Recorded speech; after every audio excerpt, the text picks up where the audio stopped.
Hi, Namaskara, and welcome to my channel Kalyona Anytime. This is Reshma here, and the motto of our channel is to learn simple and speak simple. Without wasting any time, let us begin today's class. And before that, kindly do like, share, and subscribe my channel.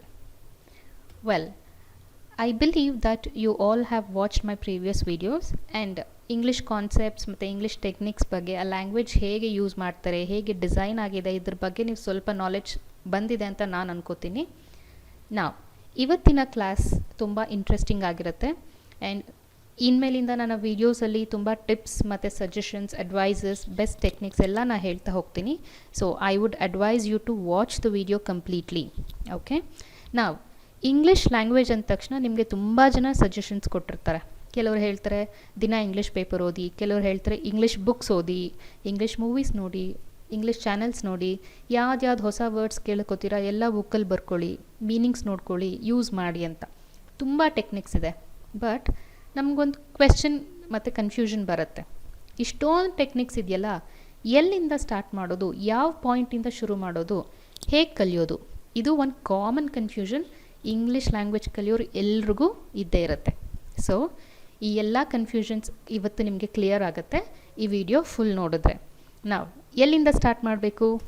Start from here. Begin now. Start from here ಅಂದರೆ ಎಲ್ಲಿಂದ? Okay, from the scratch. And if you also remember LSRW technique ನೆನಪಿದೆ ಅಲ್ಲ?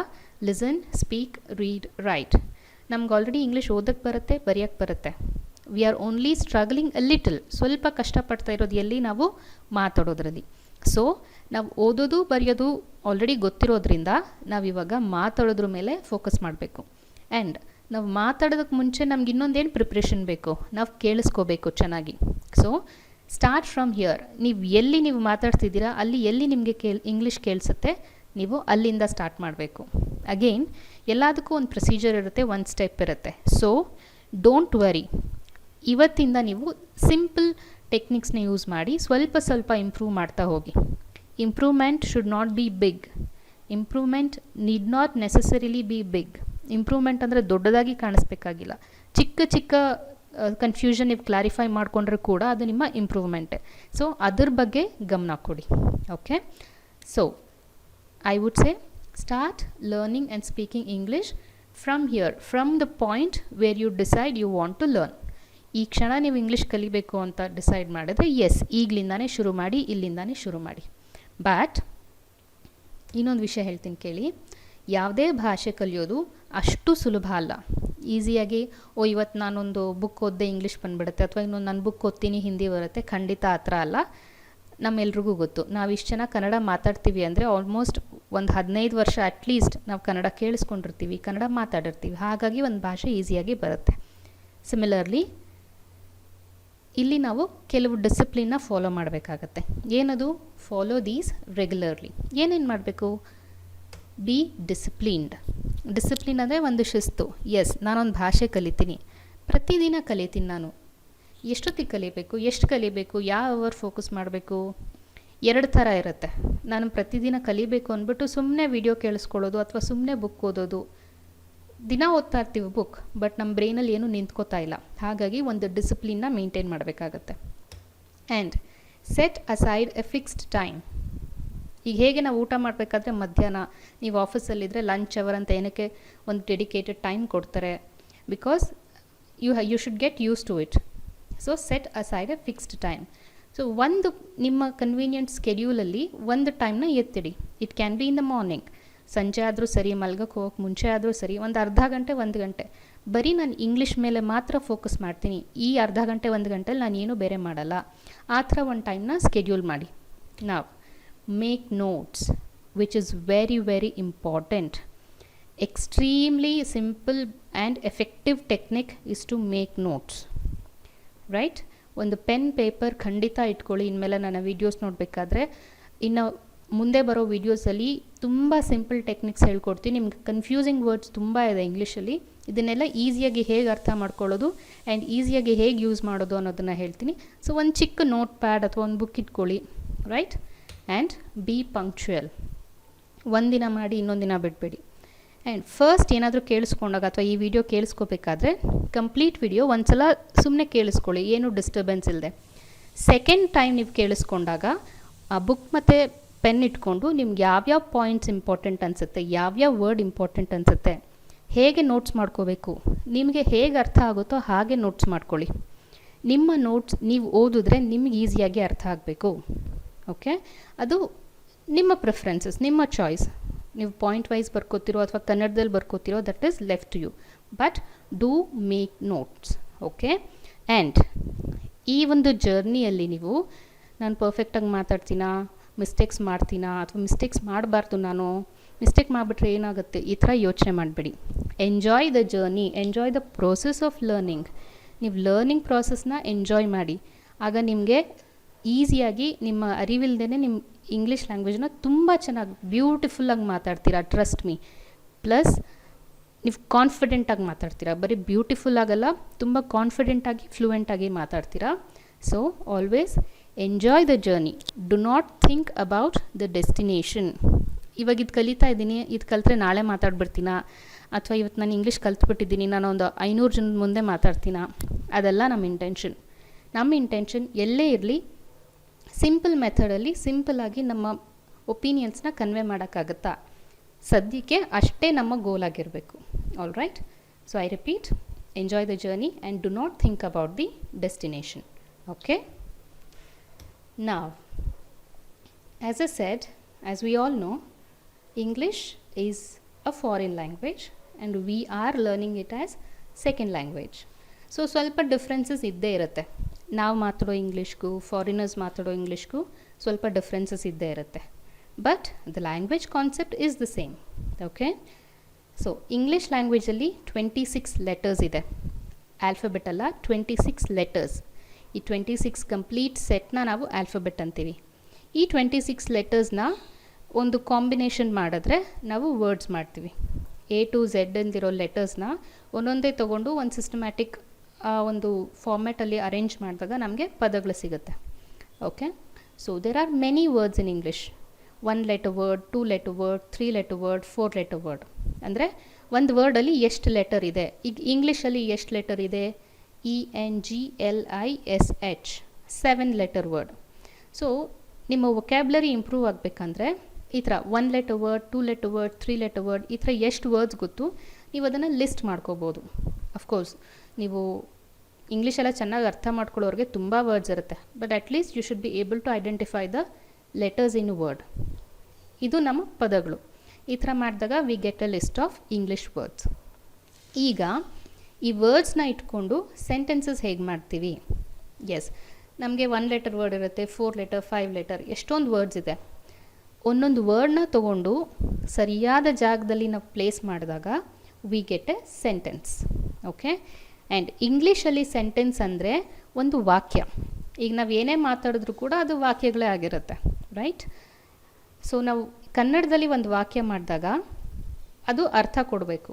For example, ನಾನು ಊಟ ಮಾಡ್ತಾ ಇದ್ದೀನಿ. ಇದು ನಾನು ಹೇಳಿದ್ರೆ ಈ ವಾಕ್ಯನ ಯಾರಿಗಾದರೂ ಅರ್ಥ ಆಗುತ್ತೆ. ಓಕೆ, ನಾನೇನೋ ಒಂದು ಆ್ಯಕ್ಷನ್ ಮಾಡ್ತಾ ಇದ್ದೀನಿ, ಅದನ್ನು ನಾನು ಹೇಳ್ತಾ ಇದ್ದೀನಿ, ನಾನು ಊಟ ಮಾಡ್ತಾ ಇದ್ದೀನಿ. ಈ ಪದಗಳನ್ನ ನಾನು ಉಲ್ಟಾ ಮಾಡಿ ಹೇಳಿದ್ರೆ ಊಟ ಮಾಡ್ತಾ ಇದ್ದೀನಿ ನಾನು. ಇದನ್ನು ನೆನ್ಪಿಟ್ಕೊಳ್ಳಿ, ಬಿಕಾಸ್ ಈ ಒಂದು ಎಕ್ಸಾಂಪಲ್ ತುಂಬ ಹೆಲ್ಪ್ ಆಗುತ್ತೆ. ಊಟ ಮಾಡ್ತಾ ಇದ್ದೀನಿ ನಾನು ಆ್ಯಂಡ್ ನಾನು ಊಟ ಮಾಡ್ತಾ ಇದ್ದೀನಿ, ಎರಡು ಬೇರೆ ಬೇರೆ ಸೆಂಟೆನ್ಸ್. ಬಟ್ ಅರ್ಥ ಏನಾದರೂ ಚೇಂಜ್ ಆಗುತ್ತಾ? ಇಲ್ಲ. ಮೀನಿಂಗ್ಫುಲ್ ಸೆಂಟೆನ್ಸ್ ಇದು ಕನ್ನಡದಲ್ಲಿ? ಹೌದು, ಇದು ಮೀನಿಂಗ್ಫುಲ್ ಸೆಂಟೆನ್ಸ್. ಯಾಕೆಂದರೆ ಕನ್ನಡದ ಲ್ಯಾಂಗ್ವೇಜ್ ಡಿಸೈನಿಂಗ್ ಹೇಗಿದೆ ಅಂದರೆ ಒಂದು ವರ್ಡ್ ಆ ಕಡೆ ಈ ಕಡೆ ಮಾಡಿದ್ರೂ ಕೂಡ ಮೀನಿಂಗ್ ಅಷ್ಟಾಗಿ ಚೇಂಜ್ ಆಗೋದಿಲ್ಲ. ಬಟ್ ಇಂಗ್ಲೀಷಲ್ಲಿ ಹಾಗಲ್ಲ. ಆ ಪ್ರತಿಯೊಂದು ಪದನೂ ಅದರ ಸರಿಯಾದ ಜಾಗದಲ್ಲಿ ಹಾಕಿದಾಗ ಮಾತ್ರ ನಮಗೆ ಒಂದು ಮೀನಿಂಗ್ಫುಲ್ ಸೆಂಟೆನ್ಸ್ ಸಿಗೋದು. ಸೊ ಇದ್ರ ಬಗ್ಗೆ ಇವತ್ತೇ ನಾನು ನಿಮಗೆ ಒಂದು ಚಿಕ್ಕ ಇಂಟ್ರಡಕ್ಷನ್ ಕೊಡ್ತೀನಿ. Sentences, small sentences, short sentences ಹೇಗೆ ಮಾಡೋದು ಅಂತ. Let's move further. ನಾನು ಆಗಲೇ ಹೇಳಿದಾಗೆ ಲ್ಯಾಂಗ್ವೇಜ್ ಕಲಿಯೋದು ಈಸಿ ಅಲ್ಲ. Learning a language is not easy, but I am only trying to make it less difficult for you. ಅಂದರೆ ಅರ್ಥ, ಒಂದು ಭಾಷೆ ಕಲಿಯೋದು ಸುಲಭ ಅಲ್ಲ, ಬಟ್ ನಾನು ನಿಮಗೆ ಆ ಕಷ್ಟನ ಕಡಿಮೆ ಮಾಡಿ ಕಡಿಮೆ ಮಾಡಿ ಕಲ್ತ್ಕೊಳ್ಳೋದನ್ನು ಹೇಗೆ ಅನ್ನೋದನ್ನು ಹೇಳ್ಕೊಡ್ತೀನಿ. Okay, so sentence. ಎಸ್, ಇವತ್ತು ಮೇನ್ ಟಾಪಿಕ್ ಏನು? Sentence. Let us understand the concept of sentence in English. ಏನು ಸೆಂಟೆನ್ಸ್? ಒಂದು ವಾಕ್ಯ. ಆ್ಯಂಡ್ ಸೆಂಟೆನ್ಸಲ್ಲಿ ಇಂಗ್ಲೀಷಲ್ಲಿ ಸೆಂಟೆನ್ಸ್ ಮಾಡಿದಾಗ ಒಂದು ವಿಷಯ ನೆನ್ಪಿಟ್ಕೊಳ್ಳಿ, it should be a meaningful complete sentence. It should be a meaningful complete sentence. Okay, ಅಂದರೆ ಅರ್ಥ, ಈಗ ನಾನು ಹೇಳ್ತೀನಿ ಐ ಆ್ಯಮ್ ಇಷ್ಟೇ ಹೇಳ್ತಾ ಇದ್ದೀನಿ ನಾನು. ಐ ಆ್ಯಮ್ ಅಂತ ಹೇಳ್ತಾ ಇದ್ದೀನಿ, ಮುಂದೆ ಏನೂ ಹೇಳ್ತಿಲ್ಲ. ಏನು ಅರ್ಥ ಆಗುತ್ತೆ ಇದರಿಂದ?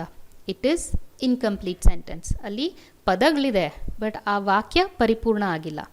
So sentence is A group of words which makes complete meaning. And it is the basic unit of language which expresses a complete thought.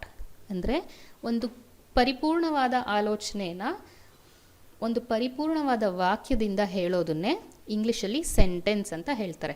And it will definitely have many words in it. Okay, so example ನೋಡೋಣ.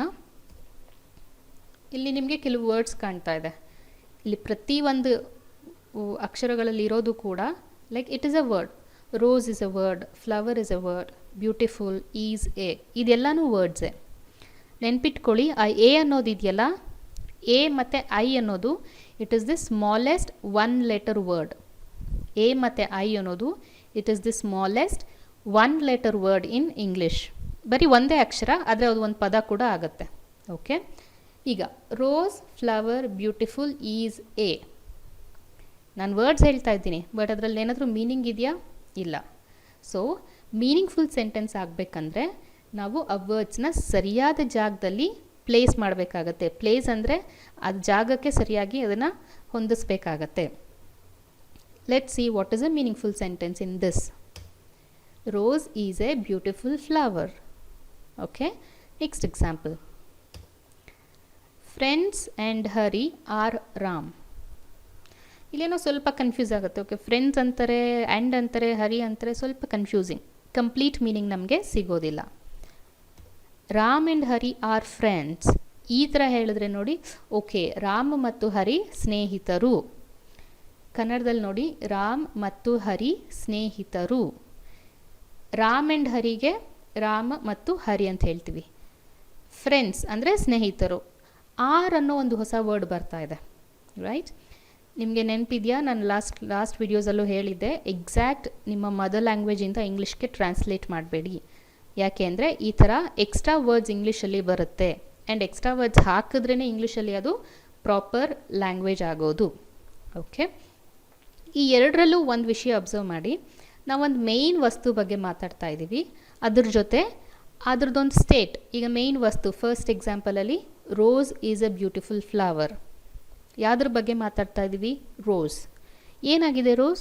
ಅದೊಂದು ಸುಂದರವಾಗಿರೋ ಹೂವು. So ಆ ಹೂವಿನ ಬಗ್ಗೆ ಮಾತಾಡ್ತಾ ಇದ್ದೀವಿ. So ನಮಗಿಲ್ಲಿ ಒಂದು ಸಬ್ಜೆಕ್ಟ್ ಬೇಕೇ ಬೇಕಾಗತ್ತೆ. ನೆನ್ಪಿಟ್ಕೊಳ್ಳಿ ಇದನ್ನು. Is name what you are. ಈ ಒಂದು ಸೆಂಟೆನ್ಸ್ ನಮ್ಮ ಇಂಗ್ಲೀಷ್ ಗೊತ್ತಿಲ್ಲದೆ ಇರಲಿ ಈಸಿಯಾಗಿ ಅರ್ಥ ಆಗುತ್ತೆ. ಆ್ಯಂಡ್ ಯಾರಾದರೂ ಕೇಳಿದ ತಕ್ಷಣ ಪಟ್ ಅಂತ ನಮ್ಮ ಹೆಸರು ಹೇಳಿ ಬರ್ತೀವಿ. Okay, the question is what is your name? My name is Reshma. ಕೇಳಿ ಒಂದು ಸೆಕೆಂಡ್ ಆಗೋ ಅಷ್ಟರಲ್ಲಿ ನಮಗೆ ಈ ಸೆಂಟೆನ್ಸ್ ಅಥವಾ ಈ ಆನ್ಸರ್ ನಮ್ಮ ಬಾಯಿಂದ ಬರುತ್ತೆ. ಏಕೆಂದರೆ ಅಷ್ಟೂ ಸಲ ನಮ್ಮ ತಲೆಯಲ್ಲಿ ಈ ಸೆಂಟೆನ್ಸ್ ಹೋಗಿದೆ. ಸೊ ಅಗೇನ್ ಲರ್ನಿಂಗ್ ಪಾಯಿಂಟ್ ಏನು? ನಿಮ್ಮ ತಲೆಯಲ್ಲಿ ಯಾವೊಂದು ಸೆಂಟೆನ್ಸ್ ಫ್ರೇಸ್ ನಿಮ್ಮ ಇಂಗ್ಲೀಷ್ ಲ್ಯಾಂಗ್ವೇಜಲ್ಲಿ ಕೇಳಿಸ್ಕೊಂಡಿರ್ತೀರಾ ಅದು ನಿಮ್ಮ ಬ್ರೈನಲ್ಲಿ ರಿಜಿಸ್ಟರ್ ಆಗಿರುತ್ತೆ. ಸೊ ಹಾಗಾಗಿ ಹೆಚ್ಚು ಇಂಗ್ಲೀಷ್ನ ಕೇಳಿಸ್ಕೊಳ್ಳಿ. ಓಕೆ, ನಾನು ಆಗಲೇ ಹೇಳಿದೆ, ಒಂದು ಸೆಂಟೆನ್ಸಲ್ಲಿ ಮೀನಿಂಗ್ಫುಲ್ ವರ್ಡ್ಸ್ ಇರಬೇಕು ಆ್ಯಂಡ್ ಅದು ಸರಿಯಾದ ಜಾಗದಲ್ಲಿ ಇರಬೇಕು. ಈಗ ಈ ಸೆಂಟೆನ್ಸಲ್ಲಿ 2 ಮೇನ್ ಪಾರ್ಟ್ಸ್ ಇದೆ. This is very important. ನಿಮಗೆ ಈ ಸೆಂಟೆನ್ಸ್ ಇದು simple basic part of a sentence. ಇದನ್ನು ನೀವು ಅರ್ಥ ಮಾಡಿಕೊಂಡ್ರೆ ಇವತ್ತಿಂದ ನೀವು ಸಿಂಪಲ್ ಸೆಂಟೆನ್ಸಸ್ನ ಈಸಿಯಾಗಿ ಮಾತಾಡ್ಬೋದು. Okay, let us learn parts of a sentence. Subject ಮತ್ತು predicate. Okay, subject and predicate. ಈ ಸಬ್ಜೆಕ್ಟ್ ಏನು? The person or a thing we refer. ನಾನು ಆಗಲೇ ಹೇಳಿದಾಗೆ ರೋಸ್, ಇಲ್ಲಿ ರೋಸ್ ಅನ್ನೋದು ಸಬ್ಜೆಕ್ಟ್ ಆಗುತ್ತೆ. ಯಾಕೆಂದರೆ ನನ್ನ ಮಾತಿನ ಅಥವಾ ನನ್ನ ವಾಕ್ಯದ ಮೇನ್ ವಿಷಯ ಯಾವುದು? ರೋಸ್. ಈ ರೋಸ್ ಬಗ್ಗೆ ಮಾತಾಡ್ತಾ ಇದ್ದೀನಿ. So that becomes the subject. ಆಮೇಲೆ ಆ ರೋಸ್ ಬಗ್ಗೆ ಏನು ಹೇಳ್ತಾ ಇದ್ದೀನಿ? ಈಗ ರೋಸ್ ಬಗ್ಗೆ ನಾನು ಮಾತಾಡ್ತಾ ಇದ್ದೀನಿ, ಬಟ್ ಏನು ಹೇಳ್ತಾ ಇದ್ದೀನಿ? ನಾನು ವಿಷಯ ಹೇಳ್ತಾ ಇದ್ದೀನಲ್ಲ, that is the predicate. So predicate always speaks about the subject. Predicate always speaks about the subject. So predicate andre the action of state of the person or thing. Example: the sun rises in the east. Sun rises in the east. ಇಲ್ಲಿ subject ಯಾವುದು? ನಾವು ಸೂರ್ಯನ ಬಗ್ಗೆ ಮಾತಾಡ್ತಾ ಇದ್ದೀವಿ. So ಹಾಗಾಗಿ the sun becomes the subject. ಅವನು ಏನು ಮಾಡ್ತಾನೆ ಅಂತ ಹೇಳ್ತಾ ಇದ್ದೀವಿ, ಅಥವಾ ಅವನು ಎಲ್ಲಿ ಯಾವ ದಿಕ್ಕಿನಲ್ಲಿ ಹುಟ್ಟುತ್ತಾನೆ ಅಂತ ಹೇಳ್ತಾ ಇದ್ದೀವಿ. ಸೊ ಅದು ಪ್ರಿಡಿಕೇಟ್ ಆಗುತ್ತೆ. The sun rises in the east. So first part will always be your subject and rest of the part of the sentence is your predicate. ಅಂದರೆ ಮೇಯ್ನ್ ಸಬ್ಜೆಕ್ಟ್, ಆಮೇಲೆ ಆ ಸಬ್ಜೆಕ್ಟ್ಗೆ ರಿಲೇಟೆಡ್ ಆಗಿರೋ ಎಕ್ಸ್ಟ್ರಾ ಇನ್ಫಾರ್ಮೇಷನ್. ಇದು 2 main parts of a sentence. Okay, now next example: the earth revolves around the sun. ಇಲ್ಲಿ ನೀವು guess ಮಾಡಿ subject ಯಾವುದು? The earth revolves around the sun. So first object ಯಾವುದಿದೆ ನಮಗೆ? ನೀವು ಅರ್ತ್ ಅಂತ ಏನಾದರೂ ಆನ್ಸರ್ ಹೇಳಿದರೆ yes, you are right. The earth is the subject and earth ಏನು ಮಾಡುತ್ತೆ? It revolves around the sun. ಅಂದರೆ ಅದು ಸೂರ್ಯನ ಸುತ್ತ ಸುತ್ತುತ್ತೆ. So revolves around the sun is the predicate. The earth is the subject, revolves around the sun is the predicate. Next sentence: the lion is the king of the jungle. So subject yavdu? If you have guessed the answer the lion, then you are absolutely right. The lion is the subject and is the king of the jungle ಅನ್ನೋ phrase ಇದೆಯಲ್ಲ, ಅದು predicate. So ಇಲ್ಲಿ subject lion. Lion ಏನಂತ ಹೇಳ್ತಾ ಇದ್ದೀವಿ? ಅದರ ವಿಶಿಷ್ಟತೆನ ಹೇಳ್ತಾ ಇದ್ದೀವಿ. ಏನದು? ಅದು ಕಿಂಗ್ ಆಫ್ ದಿ ಜಂಗಲ್ ಅಂತ ಹೇಳ್ತಾ ಇದ್ದೀವಿ. ಓಕೆ, ಈ ಥರ ನಿಮ್ಗೆ ಎಲ್ಲ ಸೆಂಟೆನ್ಸಲ್ಲೂ ಒಂದು ಸಬ್ಜೆಕ್ಟ್, ಒಂದು ಪ್ರಿಡಿಕೇಟ್ ಇದ್ದೇ ಇರುತ್ತೆ. For example, I am talking. ಇಲ್ಲಿ ಸಬ್ಜೆಕ್ಟ್ ಯಾವುದು? ಐ. ಪ್ರಿಡಿಕೇಟ್ ಆಮ್ ಟಾಕಿಂಗ್ ಅನ್ನೋದು ಪ್ರಿಡಿಕೇಟ್ ಆಗುತ್ತೆ. Okay, my daughter is writing. My daughter is writing ಅಂದರೆ ಸಬ್ಜೆಕ್ಟ್ ಯಾವುದು? My daughter. ಪ್ರಿಡಿಕೇಟ್ ಏನು? ಅವ್ರು ಯಾವ ಕೆಲಸ ಮಾಡ್ತಾ ಇದ್ದಾರೆ? She is writing. So is writing ಅನ್ನೋದು ಪ್ರಿಡಿಕೇಟ್ ಆಗುತ್ತೆ. ಓಕೆ, ನಾವು ನೆಕ್ಸ್ಟ್ ಎಕ್ಸಾಂಪಲ್ ನೋಡೋಣ. ಇಲ್ಲಿ Bangalore was called the garden city. ಇಲ್ಲಿ subject becomes Bangalore. Was called the garden city. Was called the garden city. ಇಲ್ಲಿ ವಾಸ್ ಅನ್ನೋ ವರ್ಡ್ ಯೂಸ್ ಮಾಡ್ತಾ ಇದ್ದೀನಿ. ಅಂದರೆ ಮುಂಚೆ ಒಂದು 20-25 ವರ್ಷದ ಮುಂಚೆ ಬ್ಯಾಂಗ್ಳೂರ್ನ ಗಾರ್ಡನ್ ಸಿಟಿ ಅಂತ ಕರೀತಾ ಇದ್ರು. ಈಗೆಲ್ಲ ಇದು ಗಾರ್ಡನ್ ಸಿಟಿ ಹೋಗಿ ಸಿಲಿಕಾನ್ ಸಿಟಿ ಆಗಿದೆ. ಸೊ ನಾವು ಪಾಸ್ಟಲ್ಲಿ ಹೇಳಬೇಕಾದ್ರೆ ವಾಸ್ ಯೂಸೇಜ್ ಬರುತ್ತೆ. ನಾನು ಫ್ಯೂಚರ್ ವೀಡಿಯೋಸಲ್ಲಿ ನಿಮಗೆ ಟೆನ್ಸಸ್ ಬಗ್ಗೆ ಎಲ್ಲ ಕ್ಲೀನಾಗಿ ಎಕ್ಸ್ಪ್ಲೈನ್ ಮಾಡ್ತೀನಿ. But just for your understanding ನಾವು ನೆನ್ಪಿಟ್ಕೊಳ್ಳಿ, ವಾಸ್ ಅಂದರೆ ಅದು ಮುಂಚೆ ಇತ್ತು. So Bangalore is subject, was called the garden city is predicate. Okay, where do you work? Now any guesses? ಇದು ಸೆಂಟೆನ್ಸಲ್ಲಿ ಸಬ್ಜೆಕ್ಟ್ ಯಾವುದು, ಪ್ರಿಡಿಕೇಟ್ ಯಾವುದು ಅಂತ ಯಾರಾದರೂ ಗೆಸ್ ಮಾಡಿದರೆ ಈಗಾಗಲೇ? ವೆಲ್, ಈ ಒಂದು ಸೆಂಟೆನ್ಸಲ್ಲಿ ಸಬ್ಜೆಕ್ಟ್ ಮತ್ತು ಪ್ರಿಡಿಕೇಟ್ ಎರಡೂ ಇಲ್ಲ. ಯಾಕೆ ಅಂದರೆ first of all, where do you work ಅನ್ನೋದು ಸೆಂಟೆನ್ಸ್ ಅಲ್ಲ, it is a question. Okay, so ಕ್ವೆಶ್ಚನಲ್ಲಿ ನಮಗೆ ಸಬ್ಜೆಕ್ಟ್ ಪ್ರಿಡಿಕೇಟ್ ಬರೋದಿಲ್ಲ. ಸಬ್ಜೆಕ್ಟ್ ಮತ್ತು ಪ್ರಿಡಿಕೇಟ್ ಬರೋದು ಸೆಂಟೆನ್ಸಲ್ಲಿ ಮಾತ್ರ. ವೇರ್ ಡು ಯು ವರ್ಕ್ ಅನ್ನೋದು ಒಂದು ಪ್ರಶ್ನೆ, ನಾನು ಇನ್ನೊಬ್ಬರನ್ನ ಕೇಳ್ತಾ ಇದ್ದೀನಿ, ನಾನು ಸೆಂಟೆನ್ಸ್ ಹೇಳ್ತಾ ಇಲ್ಲ. Okay, so where do you work is not a sentence and you will not have any subject or predicate. Okay, and ನೀವು ಯಾವತ್ತೇ ಇಂಗ್ಲೀಷ್ ಕೇಳಿಸ್ಕೊಂಡಾಗ ಮಾತಾಡಿದಾಗ ಒಂದು ಚಿಕ್ಕ ವಿಷಯ, ಸೂಕ್ಷ್ಮವಾದ ವಿಷಯನ ತಲೆಯಲ್ಲಿ ಇಟ್ಕೊಳ್ಳಿ. It's a sensitive and simple thing. ಏನಂದರೆ ಸೌಂಡ್ಸ್. ಓಕೆ, ಸೌಂಡ್ಸ್ನ ನೀವು ಕೇಳಿಸ್ಕೊಂಡಷ್ಟು ಈ ಫೆನೆಟಿಕ್ಸ್ ಹೇಳಿದ್ನಲ್ಲ ನಿಮಗೆ, ಏನು ಫೆನೆಟಿಕ್ಸ್ ಅಂದರೆ written word is equal to spoken word. But English is a non phonetic language. Written word is not equal to spoken word. ಹಾಗಾಗಿ when you observe and understand the sound, you will know, at least when you see the word, you will know how it is pronounced. Okay, so ಸ್ವಲ್ಪ observation ನೀವು improve ಮಾಡ್ಕೋಬೇಕಾಗತ್ತೆ ಇಲ್ಲಿ. All right, so this is about the part of a sentence, subject and predicate. ಇನ್ನು ಮುಂದೆ ಹೋಗಿ ನೋಡೋಣ, ಇನ್ನು sentence ಬಗ್ಗೆ ಏನೇನು ವಿಷಯ ತಿಳ್ಕೊಬೋದು. ಓಕೆ, ನಾವು ಎಷ್ಟು ಥರ ಸೆಂಟೆನ್ಸ್ ಇದೆ ನೋಡೋಣ. There are types of sentence. First one declarative or assertive sentence. ಅಂದರೆ ಒಂದು ಸ್ಟೇಟ್ಮೆಂಟ್ ಕೊಡ್ತಾ ಇದ್ದೀನಿ. Like in the previous slide ನಾವು ನೋಡಿದ್ವಿ, rose is a beautiful flower. ನಾನೊಂದು ರೋಸ್ ನೋಡಿದೆ, ಅದನ್ನು ನೋಡ್ಬಿಟ್ಟು ನಾನು ಹೇಳ್ತಾ ಇದ್ದೀನಿ, ನಾನೊಂದು ಸ್ಟೇಟ್ಮೆಂಟ್ ಕೊಡ್ತಾ ಇದ್ದೀನಿ, ಈ ಗುಲಾಬಿ ಹೂವು ತುಂಬ ಸುಂದರವಾಗಿದೆ, ನನ್ನ ಪ್ರಕಾರ ಅದು ಸುಂದರವಾಗಿದೆ, ಅದು ನನ್ನ ಸ್ಟೇಟ್ಮೆಂಟ್. ಸೊ ಒಂದು ವಾಕ್ಯದಲ್ಲಿ ನೀವೊಂದು ಸ್ಟೇಟ್ಮೆಂಟ್, ಒಂದು ಅಸರ್ಷನ್, ಅಂದರೆ ಈ ಥರ ಇದೆ, ಇದು ಇರೋ ವಿಷಯನ ಈ ಥರ ಹೇಳೋದನ್ನು ಡಿಕ್ಲರೇಟಿವ್ ಸೆಂಟೆನ್ಸ್ ಅಂತ ಹೇಳ್ತಾರೆ. For example, I have chocolates. Yes, ನಿಮ್ಮ ಹತ್ರ ಚಾಕ್ಲೇಟ್ಸ್ ಇದೆ, ನೀವು ಅದನ್ನು ಡಿಕ್ಲೇರ್ ಮಾಡ್ತಿದ್ದೀರಾ, ಐ ಹ್ಯಾವ್ ಚಾಕ್ಲೇಟ್ಸ್.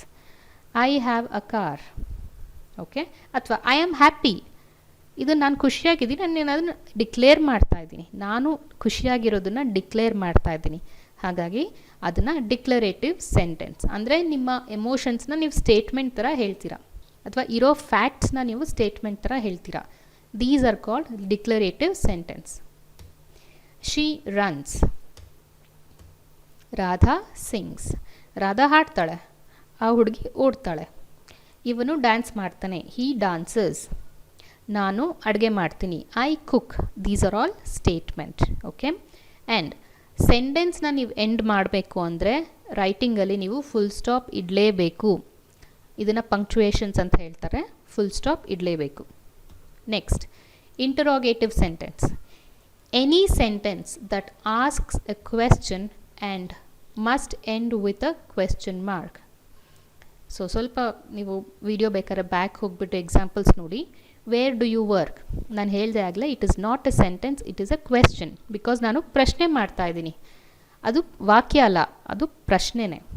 ಸೊ ಈ ಥರ ಸೆಂಟೆನ್ಸಸ್ನ ನಾವು ಇಂಟರೋಗೇಟಿವ್ ಅಂತೀವಿ.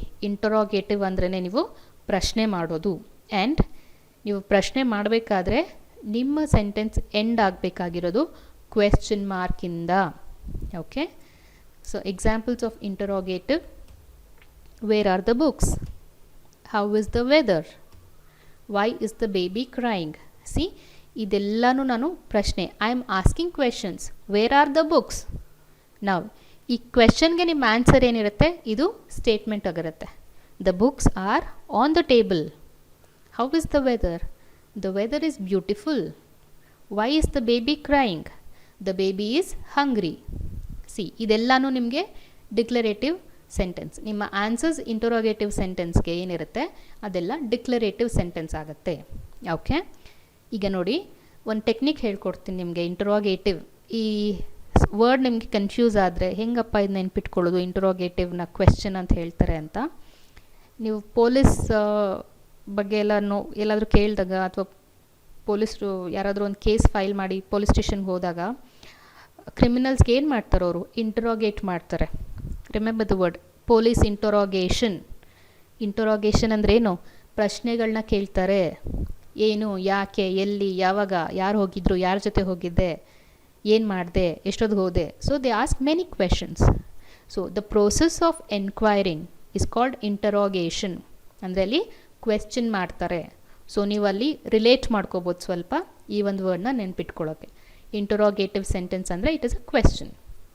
All right, next type of sentences imperative sentences, which is a command. Command ಮಾಡೋದು ಅಂದರೆ ಒಂದು ವಿಷಯನ ಒಬ್ರಿಗೆ ಆದೇಶಿಸೋದು. ಹೆಂಗೆ ಕಮ್ಯಾಂಡ್ ಮಾಡ್ತೀವಿ? ಈಗ ನಮ್ಮಲ್ಲಿ ಅಣ್ಣನೋ ತಮ್ಮನೋ ಇದ್ದರೆ, ಹೋಗಿ ಒಂದು ಗ್ಲಾಸ್ ನೀರು ತೊಗೊಂಡು ಬಾ, ಗಲಾಟೆ ಮಾಡಬೇಡ, ಸುಮ್ಮನೆ ಕೂತ್ಕೋ, ನಾನು ಮೊಬೈಲ್ ಮುಟ್ಬೇಡ, ನನ್ನ ವಸ್ತುಗಳನ್ನ ಮುಟ್ಬೇಡ, ರೈಟ್? ಈ ಥರ ನಾವು ಆದೇಶಿಸ್ತೀವಿ. ನಾವು ಹೇಳೋದನ್ನು ಅವ್ರು ಕೇಳಿ ಫಾಲೋ ಮಾಡಬೇಕು ಅಂತ ಎಕ್ಸ್ಪೆಕ್ಟ್ ಮಾಡ್ತೀವಿ. ಈ ಥರ ಸೆಂಟೆನ್ಸಸ್ನ ಕಮ್ಯಾಂಡಿಂಗ್ ಅಂತ ಹೇಳ್ತೀವಿ. ಗ್ರಾಮರ್ ಲ್ಯಾಂಗ್ವೇಜ್ ಇಂಗ್ಲೀಷ್ ಪ್ರಕಾರ ಅದನ್ನು ಇಂಪರೇಟಿವ್ ಸೆಂಟೆನ್ಸ್ ಅಂತ ಹೇಳ್ತೀವಿ. Okay, examples: bring me a glass of water. Bring me a glass of water. ಇದರ ಅರ್ಥ, ನಂಗೊಂದು ಗ್ಲಾಸ್ ನೀರು ತೊಗೊಂಡು ಬಾ. ಇದನ್ನು ನೀವು ಹೀಗೆ ಬೈ ಹಾರ್ಟ್ ಮಾಡಿ, ಅಟ್ಲೀಸ್ಟ್ ನಿಮಗೆ ಫ್ಲೂಯೆನ್ಸಿ ಇಂಪ್ರೂವ್ ಆಗುತ್ತೆ. Next, don't touch my phone. Don't touch my phone. ಇಲ್ಲಿ ಒಂದು ಸ್ಲೈಟ್ ಆರ್ಡರಿಂಗ್ ಸೌಂಡ್ ಇದೆ ನೋಡಿ. ಈ ಟೋನ್ ನೋಡಿದ್ರೆ ನೀವು ಆರ್ಡರ್ ಮಾಡ್ತಾ ಇದ್ದೀರಾ ಅಥವಾ ಕಮ್ಯಾಂಡ್, ನಾನು ಫೋನ್ ಮುಟ್ಬೇಡ ನೀನು, ಒಂದು ಸ್ಟ್ರಾಂಗ್ ಕಮ್ಯಾಂಡ್ ಇದೆ. ನಿಮ್ಮ ಟೋನಲ್ಲಿ ಒಂದು ಸ್ಟ್ರಾಂಗ್ ಎಮೋಷನ್ ಇರುತ್ತೆ. So these kind of sentences are called commanding, which is imperative. Next, do not move. ಅಲ್ಲಾಡಬೇಡ, do not move. Final one is exclamatory sentence. It is very easy to understand.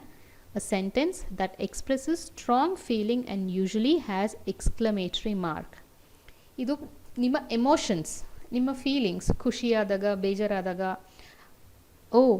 ಹೂರೆ ಅಂತ ಕಿರಿಸ್ತೀವಲ್ವ, ಈ ಒಂದು ಎಮೋಷನ್ಸ್ನ ಹೇಳೋದನ್ನ exclamatory sentence.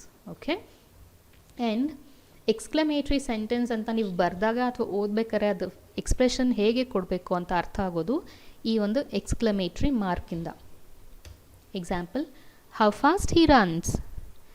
ಇಲ್ಲಿ how ಅಂತ ಇದ್ರೂ ಕೂಡ sentence ಎಂಡಲ್ಲಿ ನಾನು ಕ್ವೆಶ್ಚನ್ ಮಾರ್ಕ್ ಹಾಕಿಲ್ಲ. It is an exclamatory sentence. So how ಅನ್ನೋ ವರ್ಡ್ ಇದ್ರೂ ಕೂಡ ಇದು ಕ್ವೆಶ್ಚನ್ ಆಗೋದಿಲ್ಲ. ಸೊ ಇದರ ಅರ್ಥ ಏನಾಗುತ್ತೆ, ಎಷ್ಟು ಫಾಸ್ಟಾಗಿ ಓಡ್ತಾನೆ ಅವನು ಅಂತ ಹೇಳೋದು. ಸೊ ಇಲ್ಲಿ ಎಷ್ಟು ಫಾಸ್ಟಿಗೆ ಅಂದರೆ ನಾನು ಪ್ರಶ್ನೆ ಕೇಳ್ತಿಲ್ಲ, ನಾನು ಆಶ್ಚರ್ಯದಿಂದ ಹೇಳ್ತಾ ಇದ್ದೀನಿ, ಏನು ಇಷ್ಟು ಮಾರ್ಕ್ಸ್ ತೆಗೆದಿದ್ದಾರೆ, ಹೆಂಗೆ ತೆಗೆದಿದ್ದಾರೆ ಇಷ್ಟು ಮಾರ್ಕ್ಸ್ ಅಂದಾಗ it is not a question, it's an emotion. ಆ ಎಕ್ಸ್ಪ್ರೆಷನ್ ಹೇಳ್ತಾ ಇದ್ದೀನಿ. So how fast he runs, it's not a question, it is an exclamatory sentence. Next, what a beautiful flower. What a beautiful flower. ಅಥವಾ ವೆದರ್ಗೆ ಹೇಳ್ಬೋದು, what a nice weather today. ಈಗ ಎಷ್ಟು ಚೆನ್ನಾಗಿದೆ weather ಇವತ್ತು ಅಂದರೆ ಎಷ್ಟು ಚೆನ್ನಾಗಿ ಅಂದರೆ ನಾನು ಯಾರನ್ನೂ ಕ್ವೆಶ್ಚನ್ ಮಾಡ್ತಿಲ್ಲ, ಇದೊಂದು ಎಕ್ಸ್ಪ್ರೆಷನಲ್ಲಿ ಹೇಳ್ತಾ ಇದ್ದೀವಿ. So this is called exclamatory sentence. Hurray we won the match. Hurray ಅನ್ನೋದು ಇಲ್ಲಿ exclamation, expression.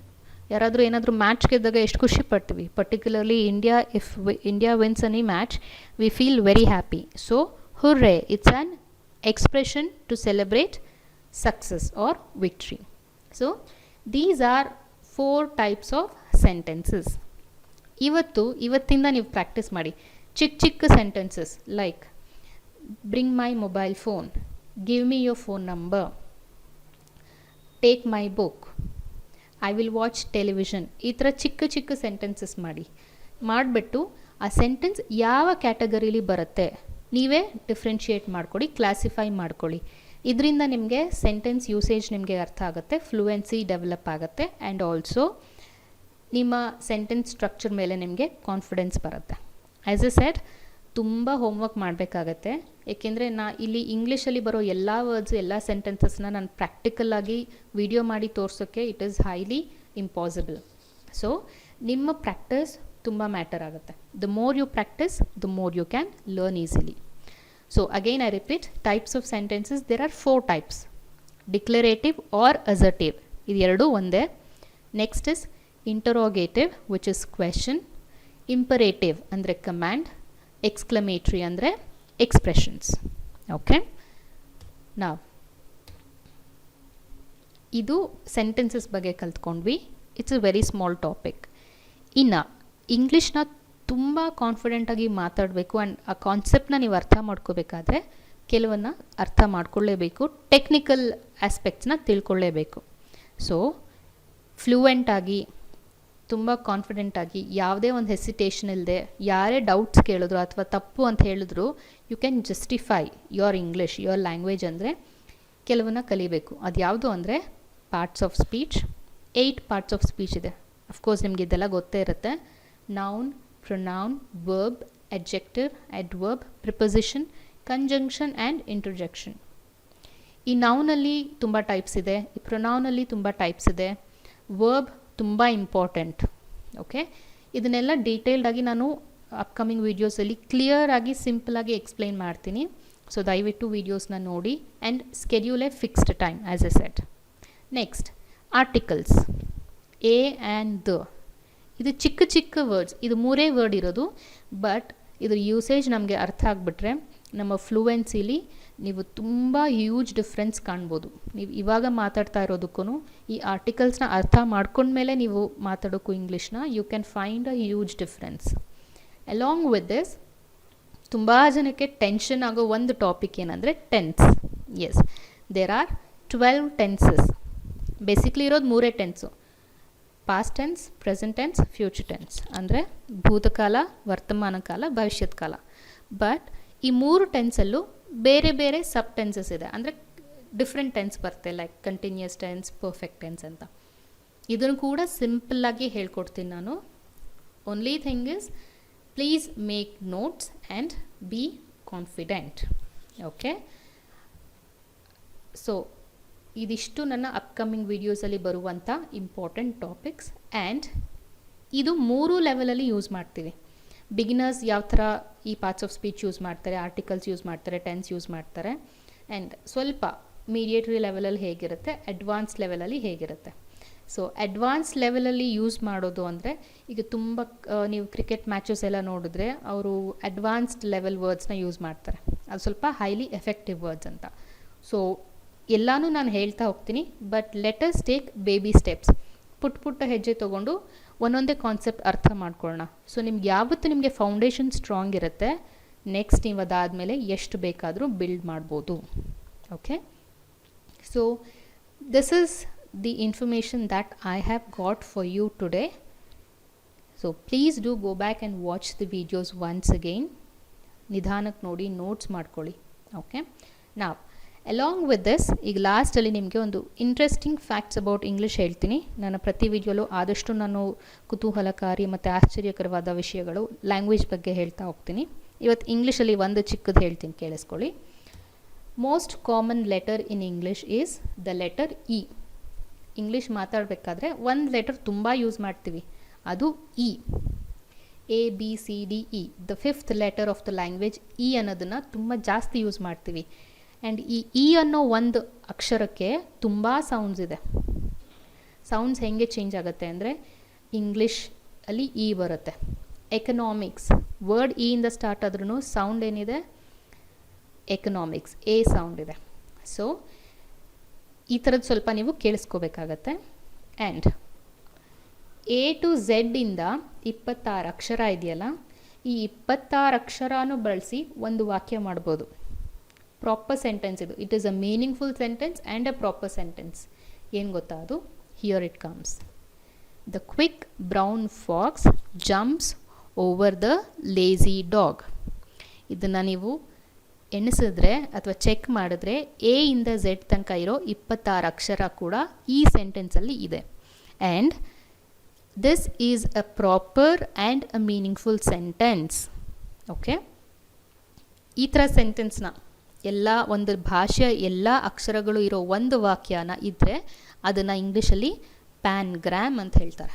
Okay, just remember pangram. ಈ ಲ್ಯಾಪ್ಟಾಪ್ಸ್ ಎಲ್ಲ ನೀವು ಮ್ಯಾನುಫ್ಯಾಕ್ಚರ್ ಮಾಡಿದಾಗ ಕೀಬೋರ್ಡ್ ಇರುತ್ತೆ, ಕಂಪ್ಯೂಟ್ರಲ್ಲೆಲ್ಲ ಕೀಬೋರ್ಡ್ ಇರುತ್ತೆ. ಸೊ ಅವರು ಚೆಕ್ ಮಾಡಬೇಕಾಗತ್ತೆ ಕೀಬೋರ್ಡ್ ವರ್ಕ್ ಆಗ್ತಿದೆಯಾ ಅಂತ.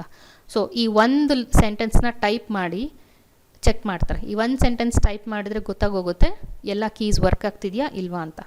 ಸೊ ಈ ಥರ ಟೆಕ್ನಿಕಲ್ ಆಸ್ಪೆಕ್ಟ್ಸ್ಗೋಸ್ಕರ ಲ್ಯಾಂಗ್ವೇಜ್ನ ಈ ಥರ ಕೂಡ ಯೂಸ್ ಮಾಡ್ಬೋದು. ಓಕೆ, ಸೊ ಏನೇ ಒಂದು ಕಮ್ಯುನಿಕೇಷನ್ ಬೇಕು ಅಂದರೆ there should be the language, right? So this is the interesting fact about English for today. All right, now yes, we are at the end of the video.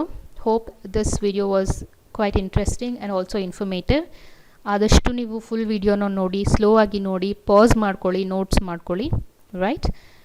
Is there any questions to ask? Please do mention the questions in the comment box below. And thank you for listening. Please do like, share and subscribe.